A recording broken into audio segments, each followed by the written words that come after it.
Joshy, the beef organ king. What's happening, mate? How's it going? Yeah, it's going real good, mate. How's everything with you? Yeah, fine, thanks. Fine, nice weather. I feel like super blissed out after the weekend we just had. Yeah, what a weekend, eh? Yeah, it was my 30th wedding and my 30th birthday, and then a load of our mates came down and we had like a bit of a shindig and went to Exmouth Beach and stuff, and shout out to all the people again, anyone who came. It was wicked. I had such a fun time. It was really nice to. It's probably an issue with living this or at the other end of the country is you don't get to see all those people as often, but every time you do see them, it's just like awesome. Yeah, mate, that's one of the things. Since moving here, it's like we haven't had many down weekends. You know, people always want to come and visit, and it's like, you know, a lot of times when I feel like when people go and meet up with people, they celebrate, they go out and drink. I feel like people come here for like a little health weekend, a retreat away. It's quite there nice. was quite a lot of heavy drinking on the weekend just gone, to be fair. Yeah. This weekend, maybe not so much. Not the same, but usually, yeah. But I actually think, as a general rule, when you come down and see someone or go somewhere to see them, I actually think doing short and sweet trips is better. I think if someone comes and stays with you for like 2 weeks, you can start. Do you ever have it where someone, and you've been really looking forward to seeing them, but someone leaves your house and you're just buzzing to have the time, the door closing, like, oh Jesus Christ, yeah, mate, thank God I'm on my own. For sure. It's lovely to have people come and stay, but at the same time, like, it's nice to have your own space. I think your parents get it bang on, the way they come but they don't stay with you. They get a hotel. Yeah, which is what I think they enjoy doing that as well. But it's quite. My mum's very firm on that. She says it's not. You just end up getting into each other's hair, and then someone's doing something. You know, like you got the lights the way you like them, and then someone turned the lights on real bright. You know what I mean? Yeah, I know exactly what you mean. Obviously, after the sleep episode, you know you have to have those lights dimmed from about 2 in the afternoon. You got to start. It depends, mate. When the sun goes down. When do you put your orange glass? And by the way, like, shameless plug, those glasses are sick. Yeah, they're great. The glasses Dan gave me I have been sleeping very, very well with them. The brand is Sleep Better, Live Better. Check them out, real good. But what time are you putting them on at night? I normally put them on after my final meal. So I'll normally eat my dinner, say wrap up by about 7:30 at the latest, maybe like quarter past seven. Yeah. And then as soon as I finish that, the glasses go on. But later in the year, say like in the summer, I'll put them on when the sun goes down. I think that so far having used them, I think they're really. I think it's the symptom I feel when I've been wearing them is my eyes start feeling real like itchy. You know, when like you got itchy, tired eyes, and really just kind of want to close. And then it was the point that he made that I thought was like real interesting is that you may feel like you've had a real good night's kip, but your brain's still doing all these kind of like mad, because it's just seeing stuff that it can only interpret the light that's going in, right? So you could be feeling like you're having a real good night's kip, but your brain's like doing like somersaults and it's down the fairground, sat on the ghost train. Yeah, for sure. Well, I think there's the amount of times I have that where I wake up in the morning and I'm like, oh, I feel fresh, but then you crash at like 2 in the afternoon or whatever. Yeah. There's a big difference between that and then also being able to just have like full-blown energy throughout the rest of the day. Speaking of full-blown energy as well, you know, the Optimised male tablets. I don't know if I've definitely been feeling good. Good, man. It's been a culmination of things, I think, the sleep and the beef testes, which we've been waiting for a long time for. Yeah. Well, they so far so good. Like getting. Well, they're selling like hotcakes, number one, and then then reviews are rolling in, and they're good, man. It's nice to see them making an impact in the world. Mate, you got to tell the people about your that meal you made last week. Sounds ridiculous. I can't wait to try it. Oh yeah, I'm making offal tasty for the masses. Yeah. Although no, it's not. Although my girlfriend she wasn't interested. So you take the liver and the heart And you know when we had James when he said take all the tubes out, there is quite a lot of tubes with a heart. Yeah. It doesn't look the most appealing, but you just cut up those ventricles. Was it the first time you'd cooked heart? Yeah, it was, yeah. Fair play. And I was very pleasantly surprised. Yeah. It's not to everyone's taste, and I don't like the taste. Obviously, you're a kidney guy, aren't you? A big kidney guy. No, I'm not. I'm a liver. I'm the liver guy. Not, you're not the liver guy. There is only I'm not one. the liver king, but I'm a liver guy. Yeah. You are, yeah, one of the liver sort of foot soldiers almost. If he was the king, you'd be some kind of, I don't know, maybe you'd hold a drum in his arm. With the flag bearer. Yeah, you'd hold. Well, maybe this is That's a bit too high up the pecking order. Yeah, well, let's go steady. A little flute, maybe. No, and then you get the onion. You put that in a pan with obviously beef dripping. That's what That's what we cook in nowadays. I saw 2 vats of rapeseed oil the other day, and I thought death in a barrel. Yeah. That's what you told me. Poison. And then bacon, liver, heart. Cook the rice in chicken stock. Sorry. Put that in with the offal, and then you scrape the bone marrow, which you've cooked in the oven. It makes this like sticky rice situation. Wow. It's making me salivate a little bit, which I never thought I would do, because we had offal day once with this cooking class, and it was not good. I actually don't think they cooked it that nicely. Yeah, that's the thing. You got to take. It's got to taste good, right? Delicious and nutritious. That's what that meal is, right there. Okay, mate. No, banging. The other thing I wanted to talk about on the weekend is the rugby, mate. What a fucking game! Unbelievable. It was real good. Yeah, the Gloucester game. It definitely felt like a step in the right direction. The mood around the club's been good this week. You know. Yeah. It's just been. It's strange how group dynamics can be.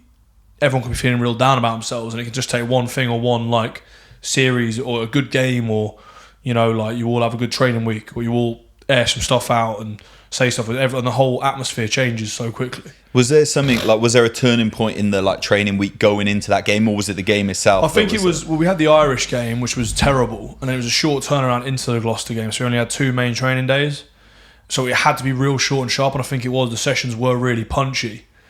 And also the pressure of the game, really. If we'd have lost that game, it'd have been very bad. But they're really easy to get up for those games, away at Kingsholm. Gloucester must be one of the tougher places to go, right? They are good, yeah. And they have those 4G pitches, which I'm not the biggest fan of. Oh, do they? And actually, Dave Flatman made a real interesting point about that. He said that because players always speak out against them, but the players who play at clubs that have them never say anything, so they must be told by their clubs like you can't really complain about the pitch. Yeah. But I think the only reason clubs have them is because they're easier upkeep. I can't really see any. They're not enjoyable particularly to play on. It's got to be a lot cheaper, right? I think it's cheaper, yeah, for the and I think because the ground, I don't know, actually no, surely I haven't got to do much. Put crumb on it.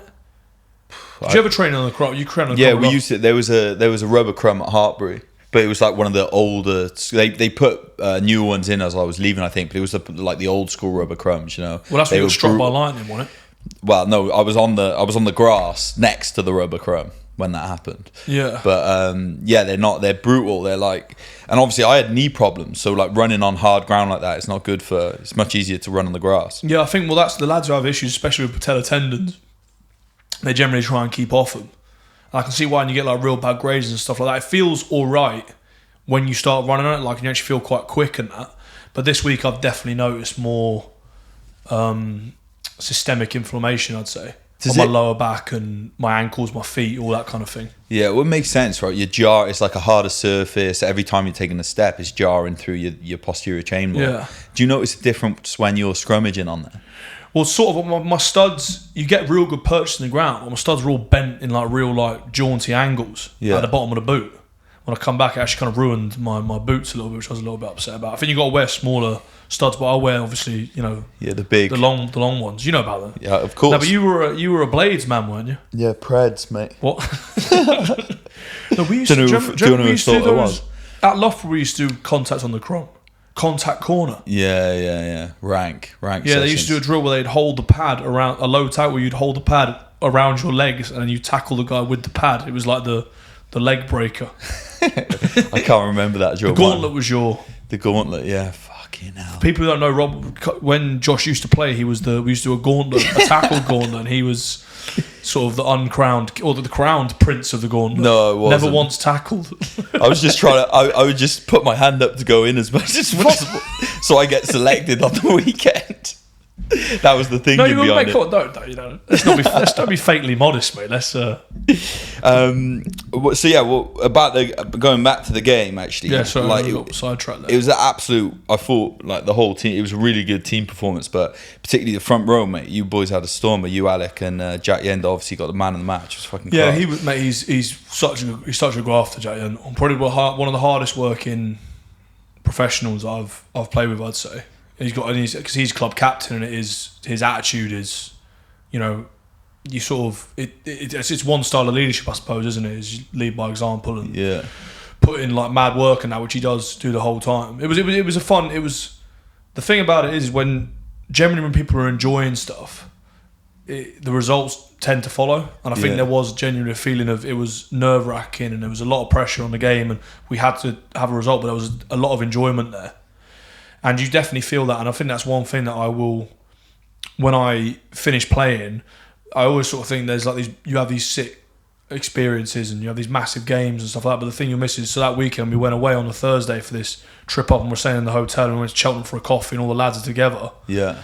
And you're just all, I think it's a very specific thing that you only really experience if you play sport at a professional level. Yeah, for sure. And especially the rugby, because we actually once went, before the Prem final the year before last, we were staying at Sion Park, which is quite a kind of bougie hotel. And Crystal Palace were staying in who are my team, obviously, shout out. Of course. The Eagles. Were staying in the same hotel, and they were never, we were like sat around like playing pool and wrestling with each other and playing cricket and like farting on each other and stuff and like kept pulling each other's trousers down, that kind of thing. Yeah. And the footballers just came in, they got their own taxis to the hotel, not a bus, went to their rooms, didn't see them they just would walk out on their own. They weren't spending any time together as a team. They're all on the phones and stuff like that. It must just be the culture of the sport. Yeah. But I kind of felt that even though it was a sort of what we were doing to see Wenmore Village, it made me feel like quite blessed actually to be able to enjoy that, you know, camaraderie, I suppose. It's like real, which it seems like it's something quite specific to rugby as a sport. Yeah, it's important, man. Like, community's a massive one, right? We've seen it obviously highlighted with everything that's gone on over the last couple of years, where a lot of people have not been able to interact with their friends, their family, and like people have really struggled stepping away from community. And that was something that I noticed massively when I left rugby. You know, that's what leaves the hole, isn't it? It's like, especially when you go into a corporate job. Like when I was working in London, you know, a lot of my colleagues were nice people, but weren't really that close. Whereas often when you play for a rugby team, there's at least a few guys that you get on with really, really well. And yeah, that was something I really missed, like stepping away from the game. But it's like community is a strange thing in the sense that the way that I look at it, if you look at a community in like the traditional senses, you have a group of people that would help you unequivocally, same as you would help them. So if, say, something happened, you would immediately come over to their aid and they would do the same for you. And if you have that in like a larger scale, you would feel a lot safer. It's like safety in numbers, isn't it? Yeah. But it is just a fact now that it just isn't as prevalent or especially in where we live in, like Western society. Yeah. You know, you get like these little like enclaves, is that the right word? Like villages and stuff like that, where you probably would, you know, you'd know old Doris down the road and the dude who walks his dog.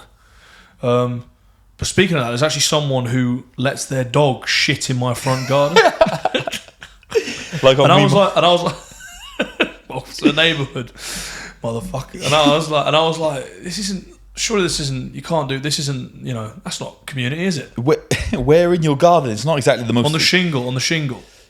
Okay, and when you... It's true, you can ask Bella next time you see her, and it definitely is true. How regular are we talking? The frequency varies.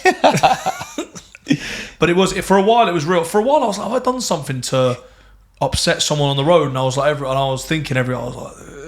I was plotting and scheming. I was like, who's got this vendetta against me? Like, who shot Mr. Burns, that Simpsons episode? Yeah. And then it stopped for a while, and now it's sort of semi-regularly begun again.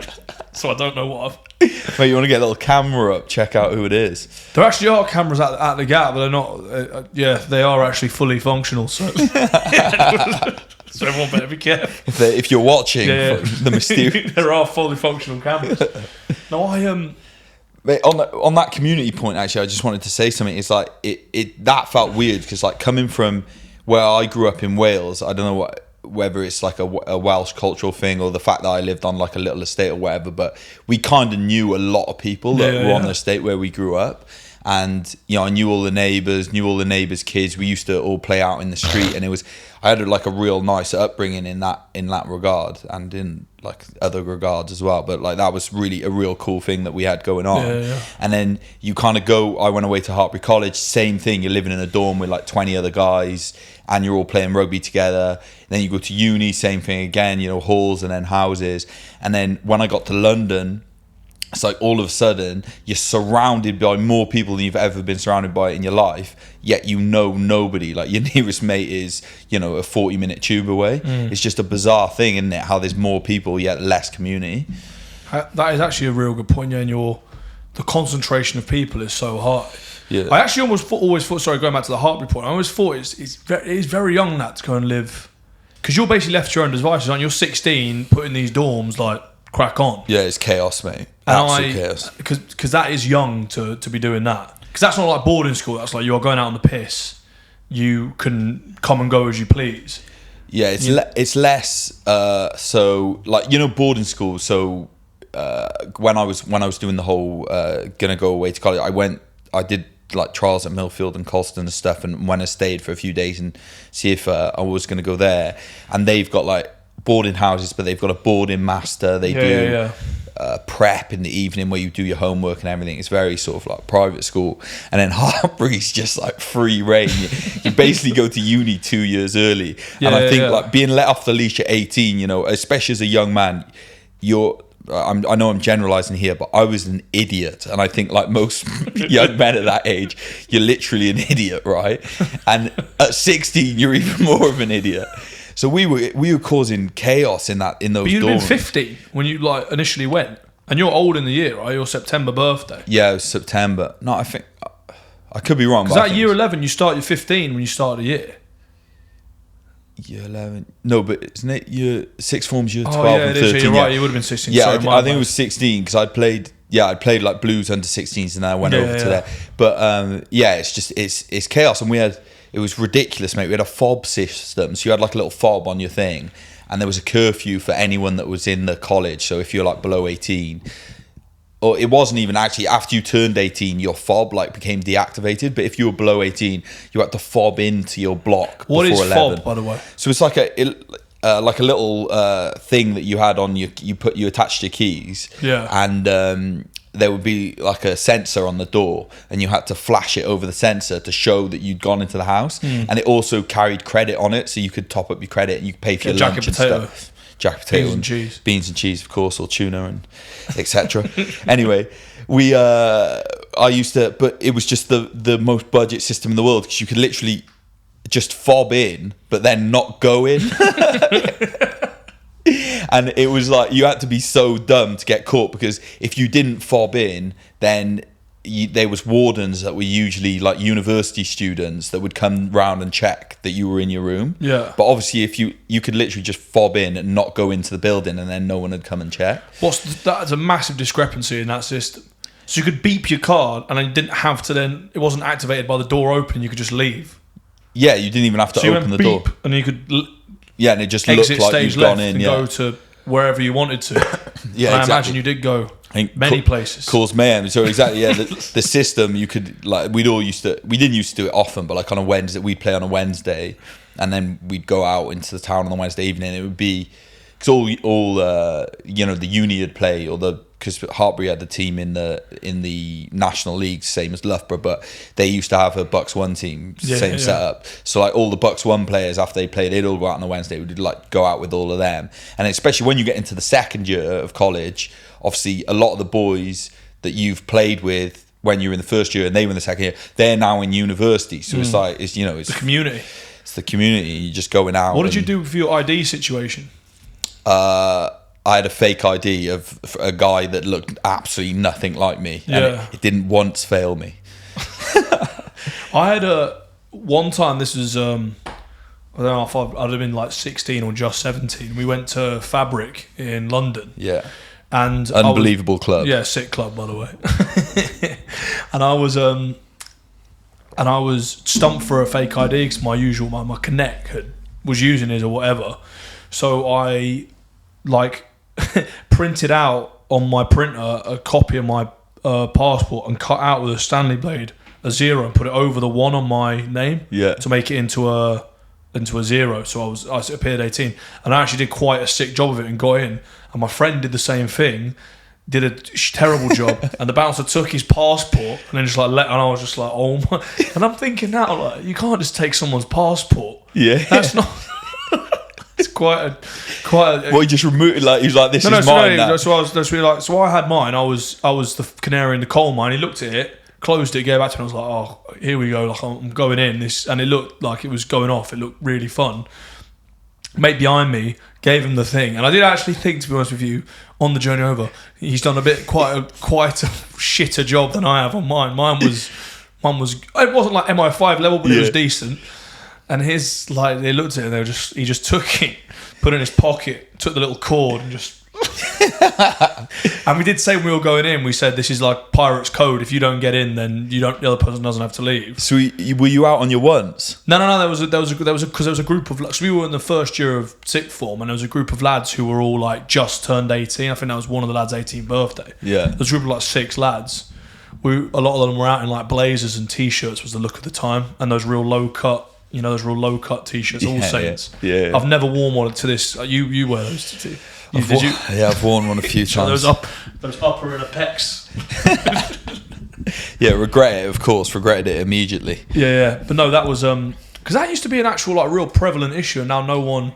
So you just never think. As soon as you turn 18, never think about it again. Before then, I need to get a fake ID. Where can I get it from? You know, that's why people with like older brothers and stuff, older sisters. It used to be part of the fun of the night. I remember going back to your point. My mate Sam, who's down in a couple of weeks, he played ice hockey in Canada. He's got a mad story. Like he played for the Cardiff Devils ice hockey team, and he got drafted to go over and play in Canada at like the age of 15. He was playing for GB and stuff. He's like one of those child prodigy ice hockey players, and he came back, and his old man, which is like one of the lads basically, and he was like, he didn't have fake ID. We all had fake IDs because he was in America. It's like 21. They didn't even like bother with doing it because he was only 17. Yeah. So we were all going out. He came back and he hadn't even thought about the fake ID situation. He was like, "Oh shit, I don't know if I can come with you." And his dad owned a company. He was like, "I'll sort this, son." And he had a printer for receipts because they used to print their own receipts. And he did exactly what you did, but with receipt paper. So it was like so thin. And that is a good idea. Worked a charm. Yeah, don't try this at home if there's any under 18s watching. Very irresponsible of us. Yeah, no, but I think it was part of the fun of the night. It really was. And yeah, isn't that? No, I would. If I had a kid and they wanted to do it, I wouldn't advocate. I'd be like, it's up to you. That's what you want to do. Yeah. I always remember that as my parents were very libertarian. You know, they were like, if that's what you want to do, son, you crack on and do it. Yeah. And do it. I did. I never once. I always sort of managed to slip through the net of getting caught or anything like that. And I used many fake IDs. Me and my friend actually once went to a night with the same ID of the same guy, and we just bookended the group we were in and just showed them. Yeah, chaos, man. Yeah, my parents were exactly the same, just sort of crack on, and I think that's the best way to be. Like, the problem is if you say no, the kids are going to do it anyway, but they're just going to do it with guilt wrapped around it, you know what I mean? So you may as well just let them crack on. That's actually, like, there is no, ultimately what can parents do? Yeah. If kids want to do something, they will do it. Yeah. So what can you, but I suppose that's when you have to lay like the groundwork or whatever, so they don't want to do that stuff. But then what if they just have a real hankering for it? Yeah, I suppose you just got to set example. But that's the thing, right? Is you learn from your mistakes in life. Like you can't wrap your kids up in cotton wool and expect them to like go out and live the perfect life. Yeah. You know, they're gonna do stupid shit. They're gonna make mistakes. Like, you know, God knows the amount of stupid shit I've done over the years, especially when I was younger. Like chaos, but you just like learn from it. That's part of growing up, right? But it's quite that. Yeah, no, it is definitely. But because a few of our mates now have had kids quite recently, like Kiefer and Sam Simmons, and it's very endearing when you see what they're like. Because Kiefer was down the week and he was staying with me, and you could tell how looking forward he was to going back and seeing his kid. And he's like, I actually miss not being with her and stuff like that. Yeah. Because when you have I've never experienced it, but whenever you speak to parents, it unlocks like a different level of happiness or love or whatever it is you can have for one person. I think it's because it's the fruits of your loins, isn't it? Yeah, so it's something someone you've created, which is actually, I was actually trying to wrap my head around the whole kids getting born the other day. I was like, it's actually berserk, isn't it? It's bonkers. I don't think it's something. It's like one of those things where you can't understand it until you experience it, I guess. On the note of Kaifa, we talking about all this, and in my mind I'm thinking, yeah, sure, I'd let him do it, and I'm thinking I'm just gonna have a son. Like, if you had a daughter, I feel like it would be harder to like let them go out and do their own thing. But I think that's just like the societal. It's like a kind of masculine societal norm, you know what I mean? Did your parents, because obviously you got two sisters, did your parents just treat you, all three of you got the same treatment? It's kind of because, yeah, I do. I think when there's three kids, because there's three me and two sisters, and I think when you have the third child, they're sort of like, all bets are off, really. Yeah. They've already raised two kids, and there's a 5-year age difference between me and my youngest sister. I think they're just like, well, me and my middle sister were quite close in age. We went to uni at the same time because I took a year out. Who's older? Mirabelle. Oh, she's older. Yeah, than so you. Matilda's she's not older than me. So I'm the eldest. Oh, you're the oldest. Okay. Mirabelle's 20 months younger than me, and Matilda's 5 years younger than me. Got you. And by the time I think that the other kids have left and you're kind of an only child getting raised, it's just sort of whatever, crack on, do what you want. So I do think they have a slightly different experience. Because the first time you have a kid, it's new for everyone, isn't it? Yeah. And also the kids, like with the parents the longest, it's quite I think there is different dynamics with that when you have like groups of siblings. It must be scary, man. I was thinking that with Kaifa, like, just every time you like hold them or go to sleep and they go to sleep, because you hear, it's just creepy. Like, you feel like you'd want to be watching them, especially those first few weeks. Well, no wonder parents don't sleep. Really. Yeah, but just to make sure they're like, I don't know, not wrapping themselves up in their blankie or whatever, you know. But that's the way that I actually think that about God argument. I think that it's like, how mad is it that one, so a single cell creates the baby, which creates the child, which creates like adults, me and you and I, or whatever, me and you, yeah. Like, the consciousness of a single celled like sperm organism which creates a human being is like a human consciousness trying to conceive God's, you know what I mean, like a God head figure is the way that I would like look at it, because it's way too complex to even begin wrapping your head around. Yeah, I think that there's certain things, it's like our brain just can't compute, right? Yeah. There's certain things where it's like you've got to, as a human being, and the amount, I know they say that we only access, a small proportion of our brain, and there's so much of it. That's true, that? Yeah, I think so, yeah, I 100% think so. I think my personal belief, and we're going to go down the rabbit hole here, but I think, when you hear about these, like, here we go, like the CIA projects of like people remote viewing and all this sort of stuff. Oh yeah. I think that's all possible. I just think I just think people don't. I think people don't believe they can do it. So if you don't believe you can do it, then obviously you're not going to be able to do it. And then it's not practiced and taught. Like I think if you were, this is the thought experiment for you, right? Okay, imagine you had couple kids, and you said to them, right, okay, all human beings can talk telepathically. Yeah. You following me? I'm following. You can all, and then you and your wife, or you and your partner or whatever, you pretended you talk telepathically to each other. Nodding at each other. When the little kids are around, and you get everyone in their lives, like Truman Show style, in on the gag, like everyone pretends. And then you put these kids into like daily lessons to talk telepathically to each other. Do you think they'd be able to do it in their lifetime? Yeah. Yeah, exactly. Yes, I do. So yeah, like, no, I do. You know what? You're like, you know what? I agree with that shit, man. No, there is definitely something. There's definitely something to it. Yeah, a lot more than something. I 100% agree, but I just don't know. That line of humans can only access 2% of their brain and all this kind of stuff. Yeah. Maybe it's. Which you think when you do access the whole thing, you become just some mad-head superhero. Yeah, maybe that's maybe the future of evolution isn't AI and joining ourselves. What's it? The Neuralink technology. Yeah, maybe it's accessing the rest of our brain and realizing our supernatural powers. But the thing that I find the issue with AI is, do you not think there's so many films? This is all right. Who said that? Someone said to me the other day at the club. They said, "Oh, there's someone's." Sorry, I can't be more direct. I'm kind of. She's very indirect, but. There's going to be an AI in the next 20 years which is going to be 1 billion times quicker than a human mind. Yeah. And that's going to really all help us in our daily lives. And I'm thinking, if you had something that was 1 billion times, I don't know how they quantify that, cleverer than a human mind, eventually they'd realise that humans were obsolete and unnecessary, surely.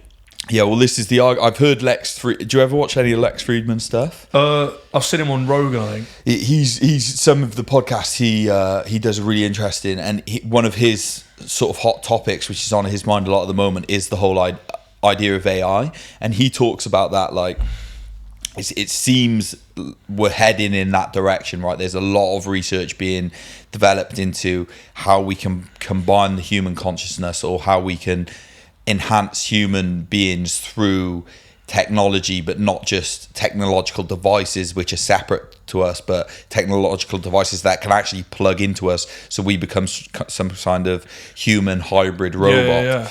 And it seems a lot of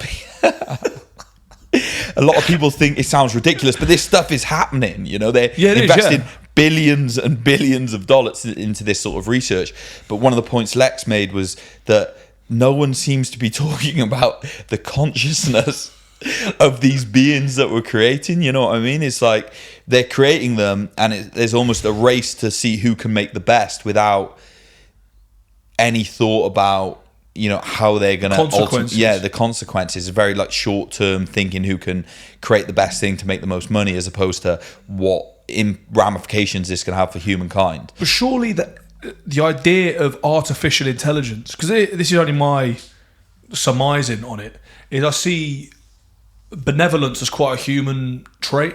It's not really in the animal, like, especially like, you know, like say for example, reptiles, snakes and tortoises and that. They don't really. They're either like trying to have sex, eating, killing, or sleeping. Those are the 4 settings they have. And I think it's quite a mammalian trait, especially in humans, is the idea of like benevolence and love for stuff. And, you know, humans have a kid and you like, say Kiefer and like Sam Simmons, and you're like, oh, I love you so much, you're a part of me and I really want to look after you. But I feel it is sort of special to like humans, and I feel if you create this artificial intelligence, it's going to be very hard to replicate that in a robot or a massive cloud super quantum mind. Yeah. So surely eventually there's going to be like, right, efficiency is going to be the main aim of their game. So how are we going to be most efficient? We're going to have to get rid of humans. And then there's, you know, and start the human abattoirs run by these machine soldiers. They probably wouldn't even need machine soldiers. Yes. Well, so I heard someone talk about this argument. They're like, so if you are creating an algorithm on which these AI run, and say for example you created, okay, so human beings have an issue with junk email. Junk email is annoying for human beings, right? We get emails from accounts that we don't care about. Yeah. And you told pyramid schemes. Yeah, pyramid schemes, this sort of thing. And you told the AI, right, you need to stop this problem from occurring. You know, for that robot, without another set of instructions, his interpretation of that, well, I could just kill the human, and then they wouldn't be annoyed with the junk email. So you know what I mean? And then you can see how you'd have to have so many.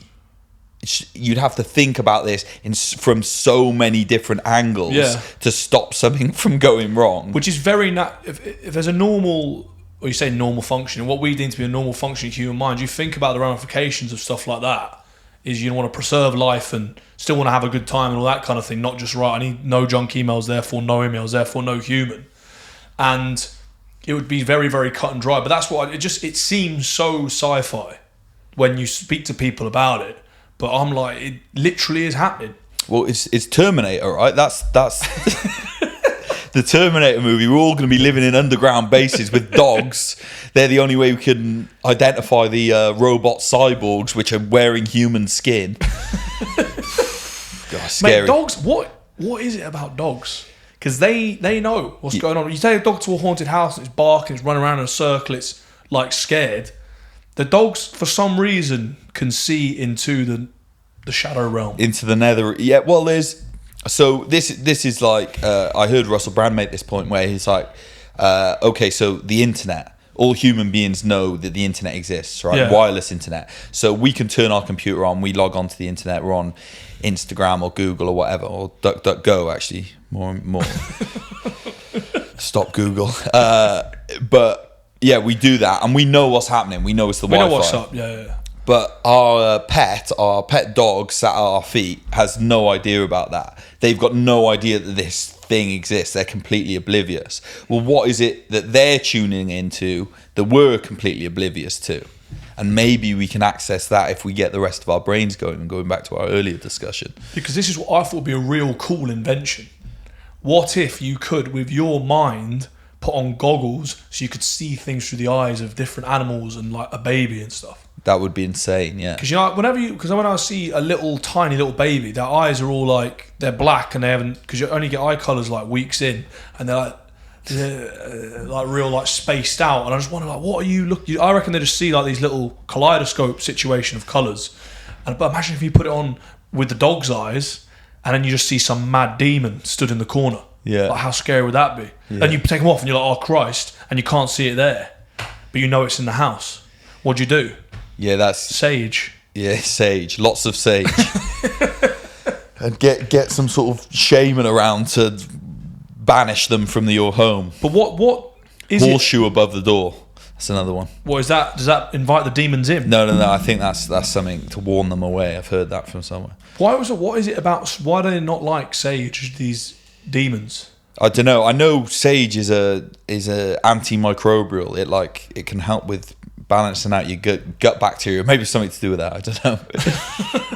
We'll have to get... Mate, that would be a good guest. If there's any shamans listening, I highly doubt there are. Yeah, but I would really... Yeah. That would be cool. We'd love to have you on, so hit us up. The talk was about the underworld. No, if the machines did take over, that would be how... You're not... How prepped are you, would you say, for a... Mate, the prepping conversation is my favourite conversation. I'm not very prepped at the moment. To be fair, when I think of prepping, I don't think of, for anyone who doesn't know what we're talking about here, we're talking about like prepping yourself and your house and your immediate environment for if the world goes into some sort of disarray. I don't normally think of it in terms. I think if it turns into a kind of Terminator situation with the robots, I think we're fucked no matter how prepped you are. But so what, in my mind, when I think of prepping, I think of like, okay, if the supply chains go down and I need to become self-sufficient. If all the electricity turned off. Yeah, if all the electricity cut out, how would I survive? And I think fishing. Have you ever fished? I've never fished. Although, hopefully, I'm going to go spearfishing with flats in the not too distant future. So I will learn. His ankle heals up. So and there you go. There's part of my prepping. I'm going to learn how to spearfish. Okay. But yeah, fishing. So you could get meat that way. You could get fish. Sam Harris, interestingly, so Sam Harris, who's coming on the podcast next week, he did a week, and I'm sure he'll dive into this next week, but he did a week living in the wilderness with nothing, trying to survive on nothing. He said he took a few things with her, and he said the only meat or protein they ate all week was they caught some fish by standing in a shallow river, and it's, those fish that come up and like the minnows, the minnows that like nibble on your toes. Like you get them in like those Chinese foot places. They're everywhere in Thailand when you go to. But anyway, he said some of those came up around his feet, and he had a bowl. She'd obviously taken with him. He hadn't whittled while he was there, and he scooped some up, and they boiled them, and he said they tasted of dirt. So that shows the state, because obviously mankind lives in, especially in Western culture, lives in a relative sense of decadence. Yeah. To be reduced to that within 3 days of getting a bowl of like, you know, dead skin eating minnows and boiling them and eating. Yeah. That's what you're reduced to. So I thought, you know, if you needed to, I suppose you could eat worms, earthworms, bugs. Yeah, bugs and worms, but it's not like. Yeah, it's not. Yeah, it's not. Because everyone, I always think that, you know, it would be, mate, because animals are still out there in the wild. They're hard to catch. Like if you didn't have any kind of firearm, how would you even start? Like how would you catch a rabbit? Yeah, so you'd need I suppose trapping would be your best option, right? You create like a little cage contraption, and then put some rabbit food in there, and but again, like these are skills we all have to learn.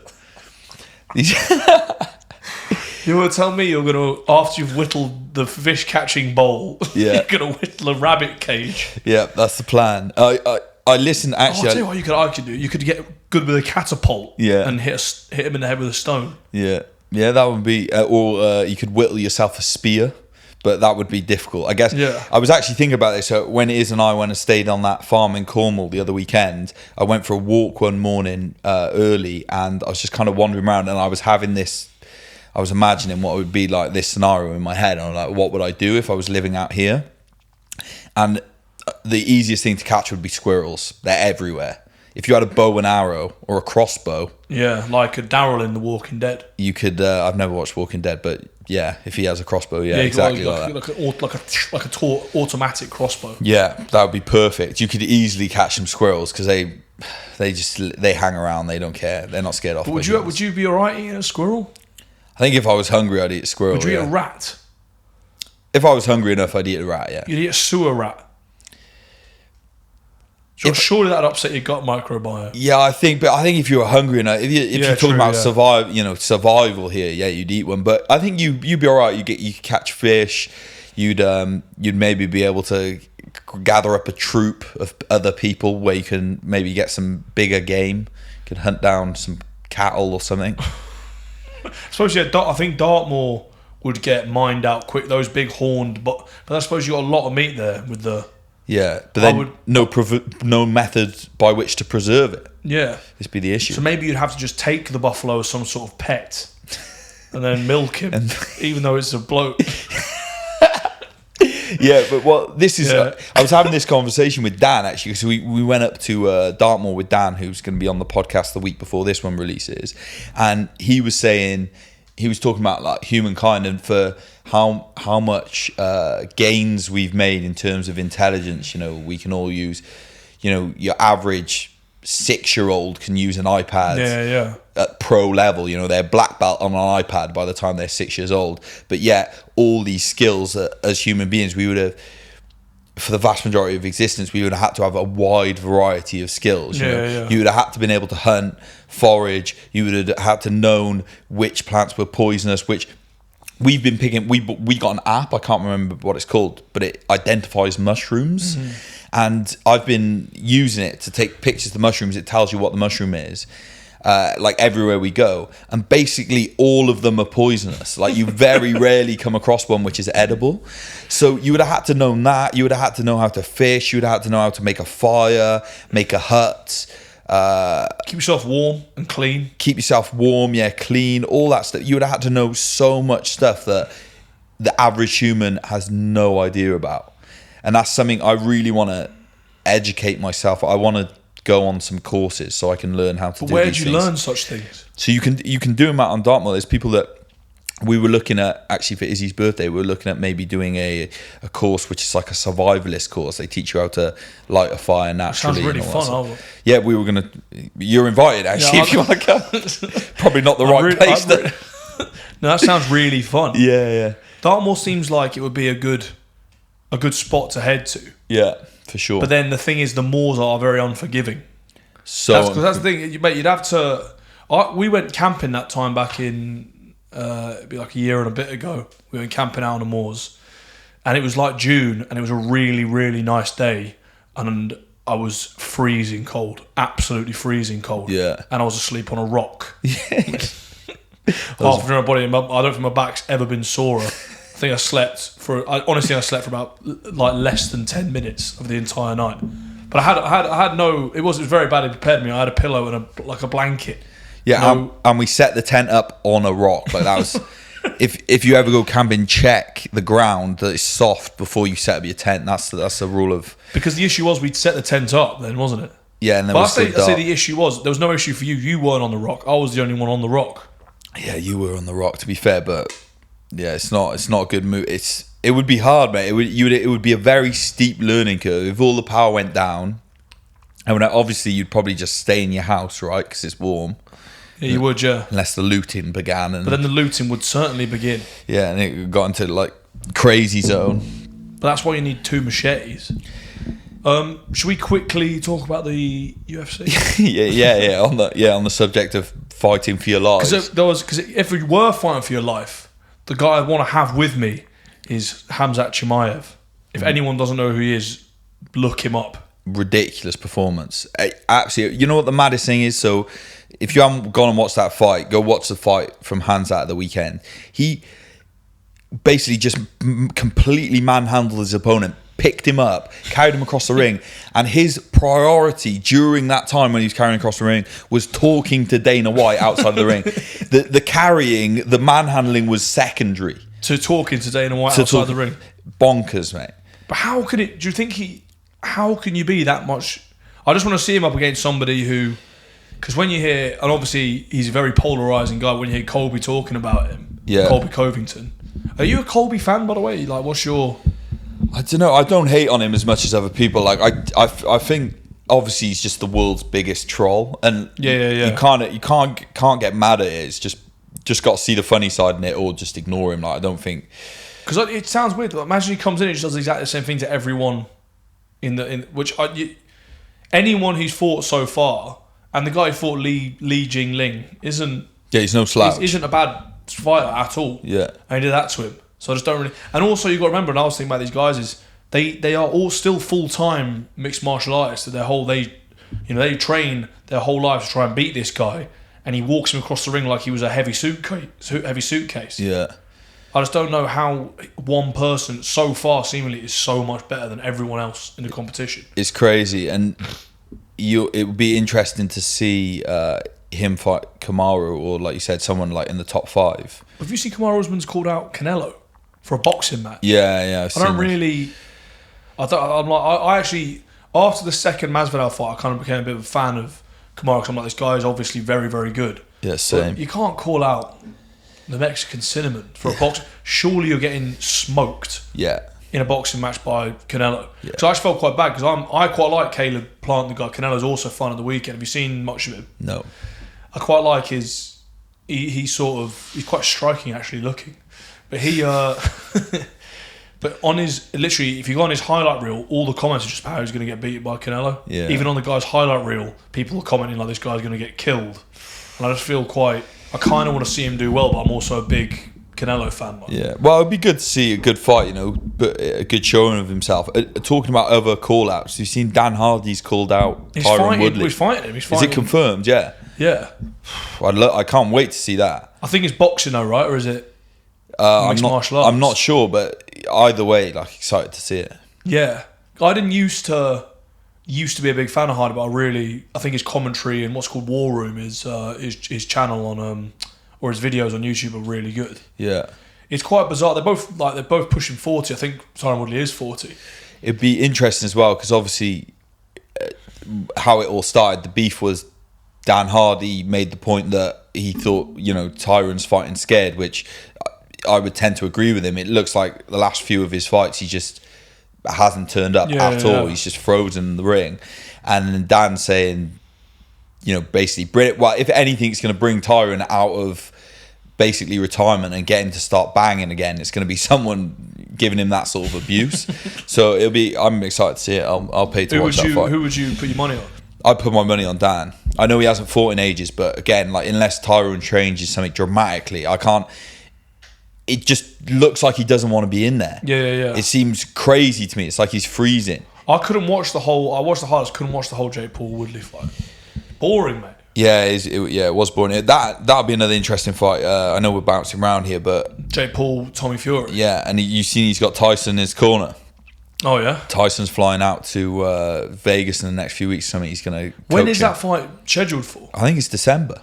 It's not. Really? So it's not in too distant future. Surely Tommy Fury has to beat him up. But I don't. It's so weird with these Jake Paul fights. Apparently, like Woodley couldn't knock him out or something, and there is something real bizarre about the fights. Like the Ben Askren rocking up, like he hasn't done a day's training and getting knocked out in 10 seconds, and Woodley being said that he can't knock him out. I don't really. It seems like there's something odd going on behind the scenes, and I don't think if he beats Tommy Fury, I'm like fair play, because I can't see him wanting to. It seems like the people who's fought wouldn't mind taking a fall just by their performances for some extra cash. Yeah. But I think that wouldn't, because he's unbeaten. He's got an unbeaten record, Tommy Fury, and he is a professional boxer. And obviously, an unbeaten record is a massive thing in boxing. It's not a big thing in MMA, really. So, and you wouldn't want to lose it, especially to the problem child, Jake Paul. Yeah, 100%. And Tyson Fury's dad, is it John Fury? John Fury, yeah. He's come out and said that if Tommy loses, that he's got to retire from boxing. And he's being deadly serious when he says that. He's like, if you can't beat this guy, there's no place for you in the boxing ring. So for Tommy Fury, he's got to win this, otherwise his career's over. So, you're going to think he's not going to take a dive. Yeah. Which for any money in the world, I would be genuinely... But then maybe there is the other side of it. Maybe Jake Paul is just good. Well, we'll see. I think this fight will show us, for sure, one way or another. Yeah. But then, mate, he is like, and I don't know if I spoke to you about it. He is clever. He's a very clever businessman. Very clever. Very, very good at marketing himself. Oh, for sure. Yeah, he's made millions, tens of millions of dollars, I should imagine. Which I actually I'm not a massive fan of his, and not a huge fan, but I do think fair play. Yeah, fair play. And also on the card of the weekend, there's Thug Rose, and Zhang Weili, and Chandler Gaethje. I've written down the card. It's ridiculous. Usman Colby at the top of the card. Thug Rose versus Weili. Gaethje versus Chandler. Strickland versus Rockhold. Also a kit. Wow. Edgar versus Vera. Chito Vera. That's a ridiculous card. All those fights are sick. There's 2 other fights on the main card, but I didn't write them down. But is O'Malley fighting or not? No, I think he's in the next one. I know he's coming up. The next one's an absolute banger as well. Poirier, Oliveira, Nunes, Pena, Edwards, Masvidal, Kai, Kara France versus Garbrandt. That's the 269. Jesus Christ. So we got 2 insane cards before the end of the year. And Sugar Sean's he's fighting in one of those as well. Who's your one fight out of all those 9 fights? Which one would you want to watch the most? It's a toss-up. There's 2 fights. I can't pick. Thug Rose may be my favourite fighter in the UFC. Really? Mate, her story, her demeanour, just everything about her. She almost brings tears to my eyes watching her fight. What about El Kukui, Tony Ferguson? Yeah, I'm a big Ferguson fan, and I really hope the rumours of him fighting Nate Diaz materialise, because that would be a banger. I'm a massive Tony fan. I find him hysterical, but Thug Rose, just like something about her, pulls on my heartstrings. And but then Edwards Masvidal. Really? Yeah, sick fight. Real sick fight. They're going to stand and bang. There's a lot of beef, 3-piece and a soda, all that situation. Yeah, all the beef. And I think, Leon's been dealt so many cards, and I think if he beats Masvidal, it chucks him right in the mixer to have the title fight. And yeah, I think I find it mad how he's in Hamilton already. He's been ranked 3 for what seems like years. He was up for having a title fight, wasn't it? And they all got canned because of COVID. Yeah, he couldn't travel. Those two, I'm also 2. The 2 for me are Chandler Gaethje. I think is going to be a joke. Yeah, agreed. And Poirier Oliveira. Yeah, ridiculous. So mate, we're spoiled for choice, really. Right, so let's go. Let's run the gauntlet here. Who's going to win? Usman Colby. Usman. Thug Rose Weili. Thug Rose. Gaethje Chandler. Gaethje. Strickland Rockhold. Strickland. Edgar Vera. I think Chito Vera is going to win. Those are my 5. I'm agreeing across the board, I think. Oh, mate, I can't wait. I'm very, very excited. What a card. And that's rolled us in at 54. Should we call it a day then? Yeah, let's call it a day. That was sort of a short and sharp situation. Banging. where can people find you, man? Harry.Williams91. And more content coming soon. More content. No, there is not. Mate, it's like I put a post out the other day. You saw that. What about this like heart meal situation? I feel like people could really gain from seeing that sort of high level. Well, make a reel. Yeah, I don't know, a reel, a little, even a picture on the stories could be nice. Yeah, maybe. Mine is ape_nutrition on Instagram. Website's apenutrition.co.uk. We got MCT oil, Lion's Mane made it to the table today. We got the Optimised males selling like hotcakes, beef organs, all that stuff. There's discount code AS10 for anyone who listens to the podcast. If you're enjoying what we're doing, please like, subscribe, leave a comment on iTunes, all that jazz. Thank you very much. Cheers. Nice one. Nice one.